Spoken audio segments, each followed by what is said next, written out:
जय गुरु जी। शुक्राना कीजिए सारी संगत को। जय गुरु जी। संगत जी, जब गुरु जी कहते हैं क्यों डरते हो, जब मैं हूँ ना, मैं हूँ ना, ये शब्द गुरु जी के बहुत हिम्मत दिलाते हैं। कुछ भी करो, पीछे मैं खड़ा हूँ, मैं हूँ ना। तो इन शब्द को हमेशा याद रखो।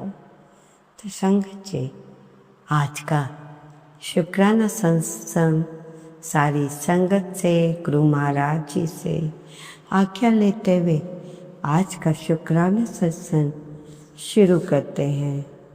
मंत्र जाप के साथ। ओम नमः शिवाय। शिव जी सदा सहाय। ओम नमः शिवाय। गुरु जी सदा सहाय। ओम नमः शिवाय।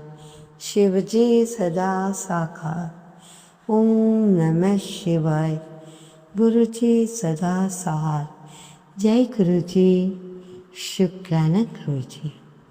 सारी संगत को जय गुरु जी। इससे पहले जो गुरु जी के चरणों में लाइक सब्सक्राइब समर्पित करे, उसके घर में सुख समृद्धि की कभी कमी ना करें हमारे प्यारे गुरु जी। उन्हें भरपूर दें गुरु महाराज, उनकी हर इच्छा को पूर्ण करें। संगत जी, एक संत बता रहे हैं, ये जो कुत्ता मेरे पास खड़ा है, जो ये कभी नहीं पूछता कि आप मुझे कुछ दोगे या नहीं। इंसान इतना कुछ मांगता है, फिर वो शक भी करता है कि ये कुछ नहीं मांगता, फिर भी भरोसा नहीं तोड़ता। जो कुत्ता है वो हमारा भरोसा कभी नहीं तोड़ता, और इंसान भरोसा तोड़ देता है। वफादारी कोई बड़ा काम नहीं। बैठा अपने शब्द पर टिके रहना, अपने रिश्तेदारों में टिके रहना, बिल्कुल वक्त में भी साथ ना छोड़ना, यही वफादारी है। ये दिखती नहीं, महसूस हर कोई करता है। और सुन बेटा, संत बात कर रहे हैं आपस में।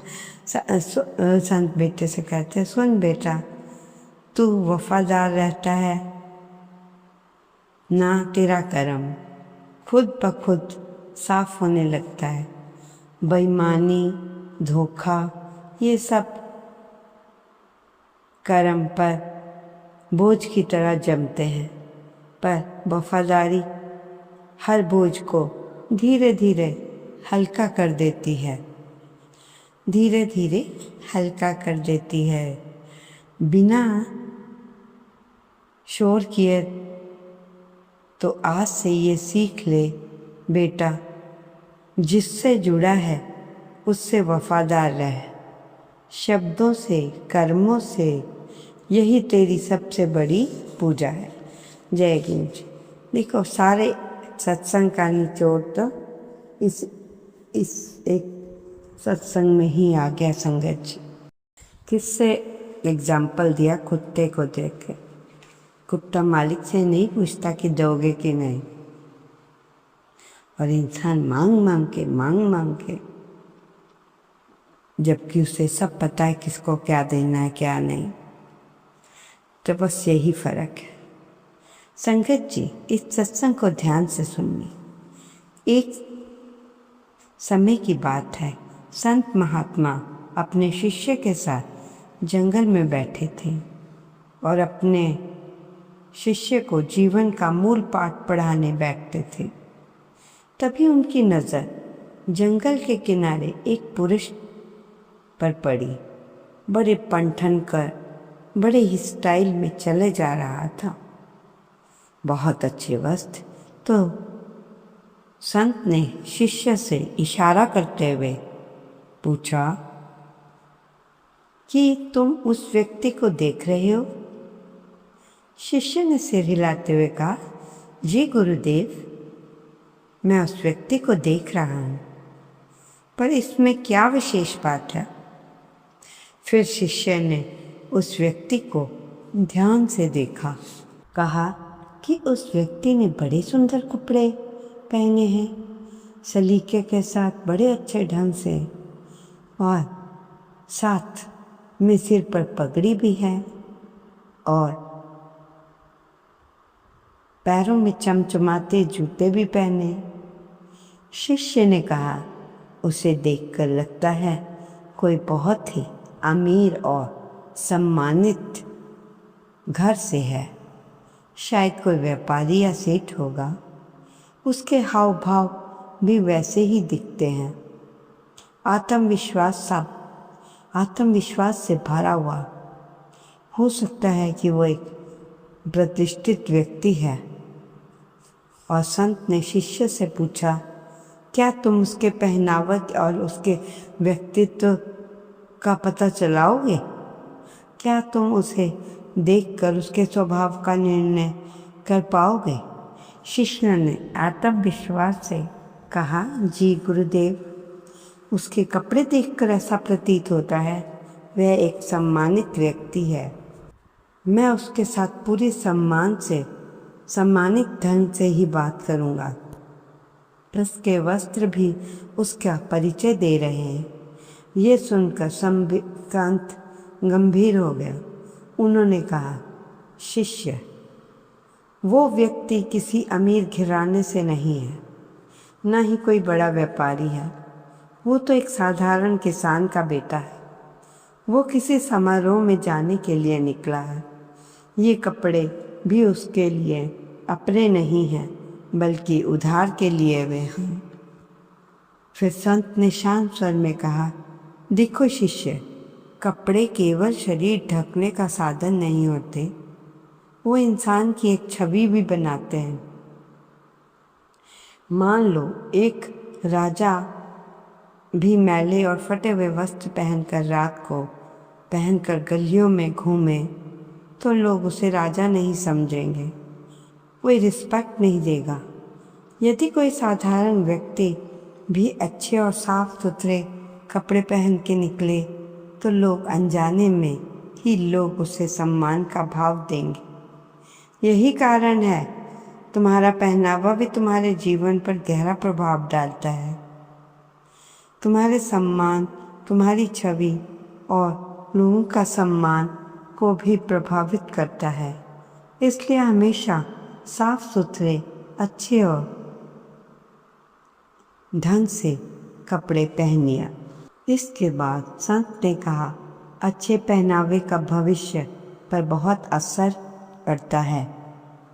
संगत जी, आज मैं आपको जो बताऊंगी बहुत ध्यान से सुनना। संगत जी, गुरु जी ने, ध्यान से सुनो, गुरु जी को तैयार करना था। अंकल कह रहे थे कि मेरे को पता चला कि मैंने गुरु जी को बताया नहीं एक बात। अंकल को ये पता चल गया था कि उनकी माता जी पूरी हो गई। मैं गुरु जी के पास गया, मत्था टेका। अंकल बोलते हुए, गुरु जी को सब पता है, उन्हें बताने का कोई भी मतलब नहीं।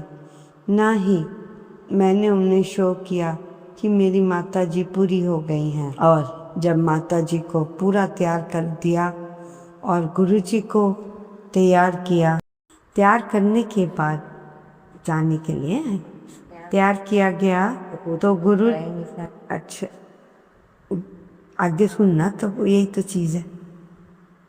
तैयार किया, तैयार करने के बाद गुरु जी को मत्था टेका तो थोड़ा सा ऊपर होके देखा कि गुरु जी अंपायर स्टेट जाना था। तो मैं माथा टेकने लगा तो मैंने गुरु जी को जूतियाँ पहनाई और मेरे देखते ही देखते जो जूतियाँ थी वो सैंडल बन गए। संगत जी, गुरु जी पैंट पहने हुए थे तो मैंने थोड़ा सा ऊपर होके यूँ देखा तो पैंट सलवार बन गई और जब नज़र थोड़ी और ऊपर उठाए तो गुरुजी की जो शर्ट थी वो लेडीज़ कुर्ता बन गया। धीरे धीरे मैंने चेहरे को देखा तो चेहरा जी वो माता जी का बन गया। वाह गुरुजी वाह। तो ये सब देखकर मैं थोड़ा घबरा गया। तो अंकल को गुरुजी कहते हैं, अरे कमलिया, काहे को घबरा रहा है, तेरी माता तो मेरे अंदर है। गुरुजी बोले, जो सजी धजी अंदर बैठी है। बोलो जय गुरुजी, शुक्राना गुरु। ये है गुरुजी की महिमा। बिना बताए उसको अपने अंदर भी ले लिया, सब कुछ कर दिया। संगत जी, जो व्यक्ति सच्चे मन से परमात्मा के नाम पर विश्वास कर लेता है उसे मोक्ष का द्वार प्राप्त होता है, अर्थात जो जन्म मरण के चक्कर से मुक्त हो जाता है और उसको मोक्ष का मार्ग खुल जाता है। उसके भीतर शांति, संतोष और ईश्वर का अनुभव होने लगता है। जो नाम में विश्वास रखता है वह स्वयं ही नहीं बल्कि अपने पूरे परिवार का भी सहारा बन जाता है। उसके पीछे अच्छे संस्कार और जो प्रेम होता है वो बढ़ता है। परिवार में एकता, संयोग भी बढ़ता है। जो कि गुरु जी की शिक्षा पर विश्वास करता है वह स्वयं भी संसार से पार हो जाता है और जो दूसरों को पार बनाने का माध्यम बनाता है, ऐसा व्यक्ति तो कई लोग कहते हैं कि वह ईश्वर के मार्ग पर चलने की प्रेरणा देता है। जो सच्चा विश्वास वाला है, ना तो वो जन्म मरण के चक्कर में पड़ता है और ना ही उसका उद्देश्य पूर्ण हो जाता है और वो माया भ्रम में ही भटकने की बजाय प्रभु जी के चरणों में स्थिर रहता है। तो संगत जी, देखा आपकी कैसी अच्छी अच्छी बातें बताई गई हैं। संगत जी, आज मैं आपके सामने एक ऐसा सत्संग लेकर आई हूँ, सुनकर आपकी आंखों में भी आंसू आ जाएंगे। जब गुरुजी ने दोस्त अंकल से मिले तब से लेकर गुरुजी ने समाधि ले ली। ये सत्संग स्कूल टाइम से लेकर अंतिम समय तक का है। संगत जी, शिव अंकल बताते हैं कि आज भी मैंने अपने दोस्त को मिस करता हूँ। मुझे ये पता ही नहीं चला कि गुरुजी साक्षात भगवान हैं थे और उन्हें बहुत बाद पता चला। जब भी सत्संग होता हम गुरुजी के पास अपनी हाजिरी लगा देते। जब भी कोई चीज़ की प्रॉब्लम होती तो मैंने उनसे कहा, चलो गुरुजी साडे नाल है। संगत जी, हर इंसान शुरू में संकोच करता है, पता नहीं ये इंसान कौन है गुरुजी के लिए। तो गुरुजी उसको ब्लेस करते चले जाते हैं।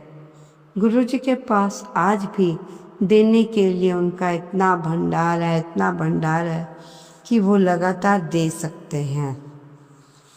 संगत जी, एक दिन गुरुजी संगत के रूप में आंटी को लेकर आए और आंटी और उनके हस्बैंड को भी बोला कि इस मंदिर में मैंने 12 तीर्थ धामों का स्थान बनाया है।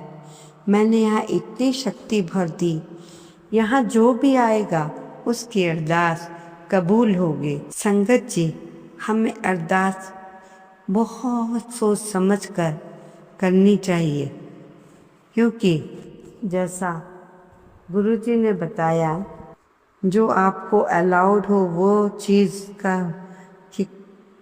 की ही अरदास करें। बाकी और चीज़ें जब आप जाएंगे, आप वो ऑटोमेटिकली बड़े मंदिर जाओगे तो ऑटोमेटिकली वो सब कुछ मिल जाएगा। सबके बारे में गुरु जी को पता है। हम सोचते हैं गुरु जी को हमारे बारे में कुछ नहीं पता।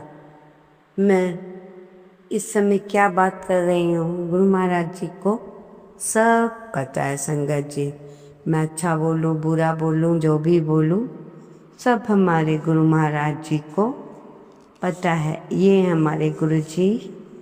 तो संगत जी जैसा कि आपको मालूम है, अगर आप गुरु जी पे पूर्ण विश्वास करोगे, तन मन धन से सरेंडर कर दोगे गुरु महाराज जी को, तो वो काम गुरु जी महाराज का हो गया, आपका कुछ नहीं रहा।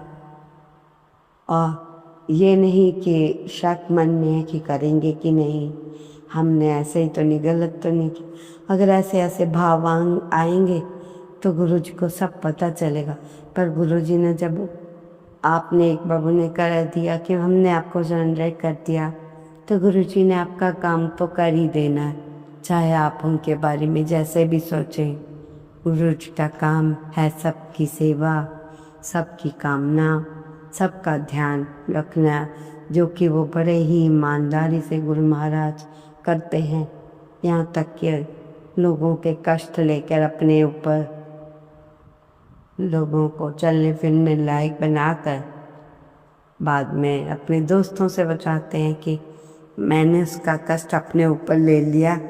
तो उनके दोस्त ने पूछा ऐसा क्या, आपने ऐसा क्यों किया, आपको कुछ हो जाए तो गुरु जी कहते इसका पति चला गया, उसके छोटे छोटे 2 बच्चे हैं, उनको तो ब्लेस करना ही था ना, इसलिए मैंने ऐसा किया। बोलिए जय गुरु जी। आपका ज़्यादा समय ना लेके हुए आज का शुक्राना सेशन यही समाप्त करते हुए, कोई गलती हो गई हो हाथ जोड़कर माफ़ी मांगती हूँ।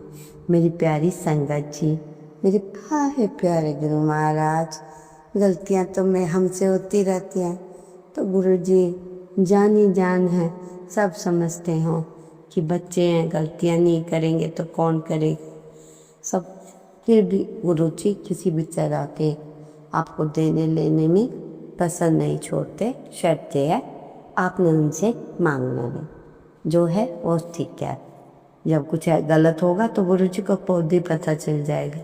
आज का शुभ से मैं गुरु जी के महामंत्र जाप के साथ ओम नमः शिवाय, शिव जी सुधा सहाय, ओम नमः शिवाय, गुरु जी सुधा सहाय, एक ओंकार सतनाम शिवाय गुरु नानक नाम चढ़दी कला, तेरे भाणे सर्वदा भला, तेरे पाने सर्वदा भला। हे गुरु महाराज, आपके प्यारे प्यारे से चरणों को छूने के बाद बहुत अच्छा लगता है गुरु महाराज।